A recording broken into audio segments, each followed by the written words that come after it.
and we are on the move now. And no amount of intimidation can turn us around. No amount of physical force can turn us around. In fact, we must rise the majestic heights of meeting physical force with the soul force. Somebody must tell the police in Kenya that nobody will stop the tide of revolution from turning. Not the military, not the court of law, and not the government shall be able to stop the tide of revolution from turning. I'm just one of the many, and I believe I speak for many. I am a foot soldier, and so there are many who will come after me. But I believe time has come for us to come out of our comfort zones and fight for our rights, for our God-given rights. We have waited for 400 years for our human and God-given rights. Now, my people, we must stand up and face our oppressors. We must stand up and face those who steal our resources, those who have made us slaves in our own country. As I've said, that we must immediately address, or this nation must immediately address the problem of poverty if it is to survive its own foreign. Because we cannot continue like this. It's not tenable in the long run. It's so sad that this nation has been held to ransom for 60 years by a few minority ruling elites who feel so entitled and who feel that they have the right to govern us or to rule over us forever. What is this pride and arrogance of us taken too far? If Marcus Garvey were here today, he would lead us to asking these people whether it is only their mothers who went to maternity. We have been told ever since we were young that we are the leaders of tomorrow. But I'm waiting for that tomorrow. But it seems that it will never come. Well, I'll tell you Kenyans this. I'll tell you this, my dear Africans, that wise men get restless under oppression. Our fathers were wise men when they realized that the colonialist was not going away through coercion or through talking to him or through pleading with him. Then they did what was necessary and what they had to do at that time. They took up arms and waged a bloody war against colonialism. And today, we are able to do what we are doing. We are able to speak as we are speaking because of their courage. But it's so sad that this generation is so blind to our own history. In fact, we have forgotten our ancestors. We despise our ancestors. Well, what they were fighting for has never been realized. They were betrayed. But this generation do not want to come out and demand what our fathers were fighting for. Our fathers were fighting for land. That is one issue that made them to enter into the forest. The land, my people, is the main means of production. And you cannot prosper when you do not control the main means of production. You cannot prosper when you do not control your own land. when you are not in control of your own economy, of your own resources. So the problem of Africa will persist until when we will come to see that our economy, that our lives, that everything we do is still controlled from the West. We are still, Kenya is still an extractive British artificial construct. And so tribalism is our default. We are still an imperial British East African company, or IBA, as they did, or as they named our country when they entered this country in the 1800s, that is 1880, 1890, or thereabouts. They are still controlled by Britain, by America, by those other powerful nations. Our economy is still controlled by the IMF, by the World Bank, by those other Bretton Woods institutions from the West, or from the powerful countries of the West. So these are the issues that we must come out and tell our people and educate our people. Life is short, very short. And so we must come to see that we are wasting away because of ignorance, because of separation. Tribalism is the curse of this nation. Tribalism is a ploy that our leaders abuse to keep us divided and ignorant and unable to confront them in a collective action.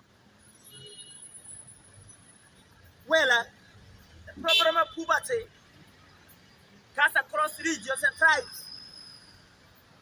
And we must come to see that. It doesn't matter which tribe you come from. The problems that we face together. And so we must come to see that the things that divide us are not many, and the things that bring us together.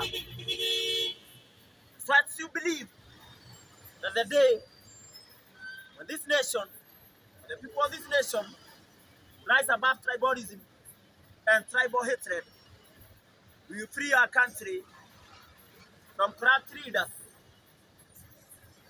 from a government that does not care about its people, from leaders who are not ashamed to rule over our people, who used to most of the time worrying about where their next meal will come from.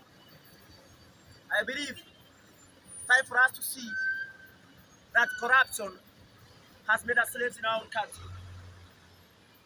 I don't think, when I wonder whether we can even start imagining the damage that corruption and tribalism has done and is still doing to our country.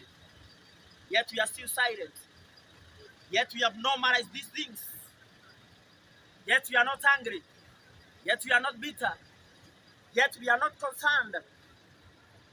Yet we are just sitting there doing nothing, thinking that things will change of themselves.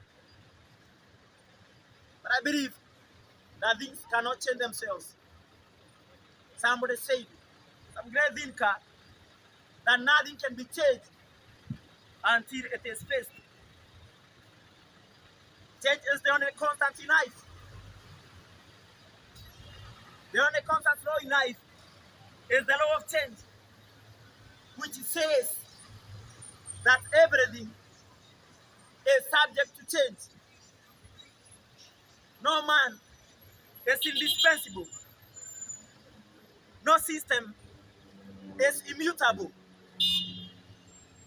So we must believe that we can face the system together and bring down the system together through collective action.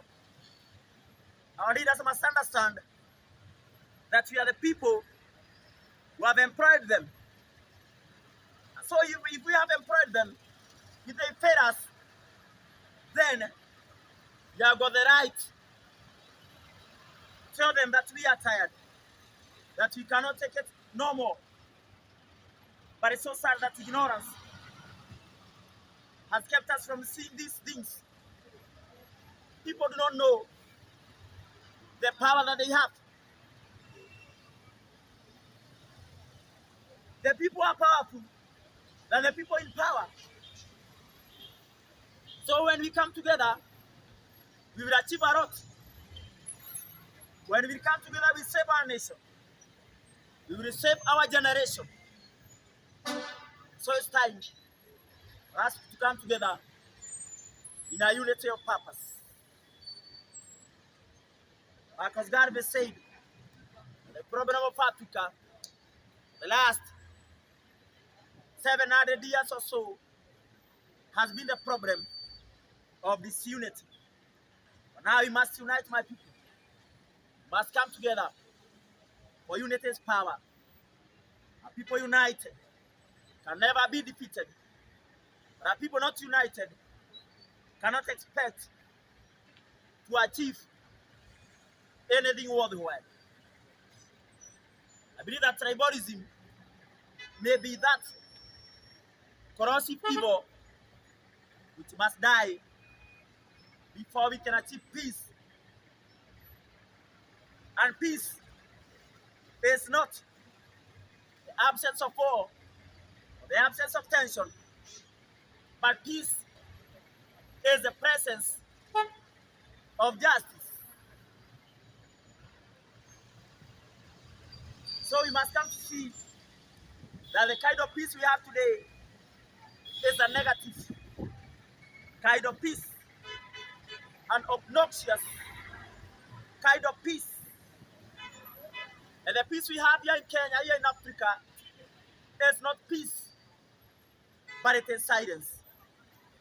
Silence in the face of evil. Silence in the face of injustice. Silence in the face of oppression. Silence in the face of impunity and the criminality that goes on government circles every day. Like the other day, we had a problem of a blackout that plunged the whole country in darkness for I don't know 20 hours.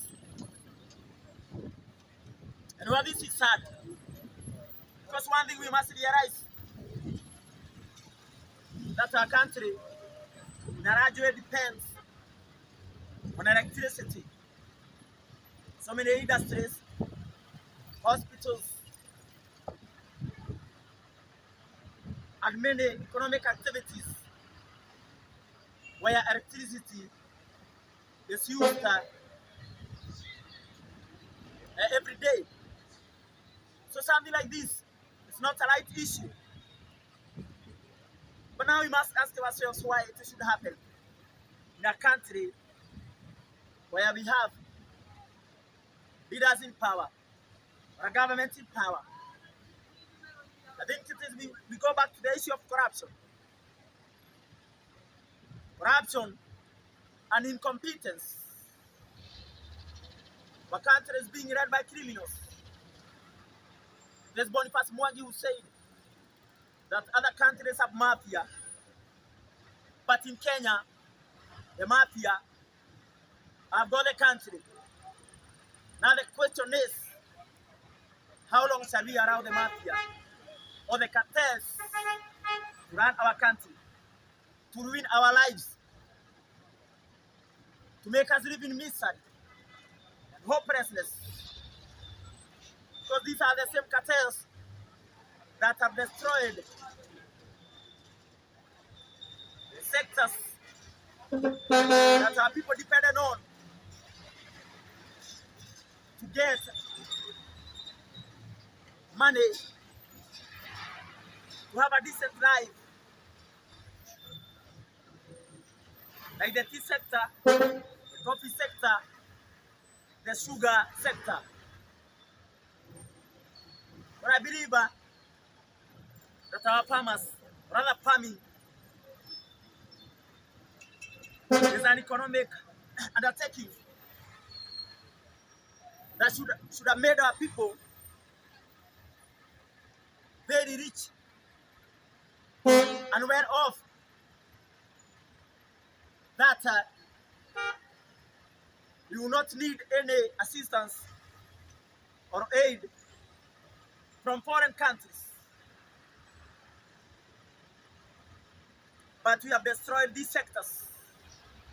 We have allowed cartels to destroy these crucial sectors. And through this corruption by cartels, we have reduced our people into beggars. Yes, we have reduced the majority of the people in Kenya into beggars. But still, there's no one to come out and condemn these issues.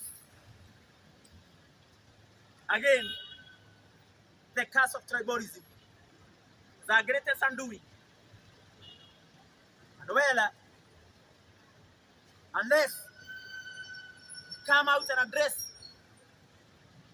the issue of tribalism, we shall continue having incompetent leaders, corrupt leaders, uncaring leaders, and evil leaders in power today and in the days to come, because we have refused to come out and demand for integrity. Well, we deserve freedom. We deserve good leadership. But if we cannot fight for it, if we cannot demand for it, we do not deserve it. It's so sad that Kenyans have become complicit in their own oppression, or to their own oppression, exploitation by the so-called ruling families,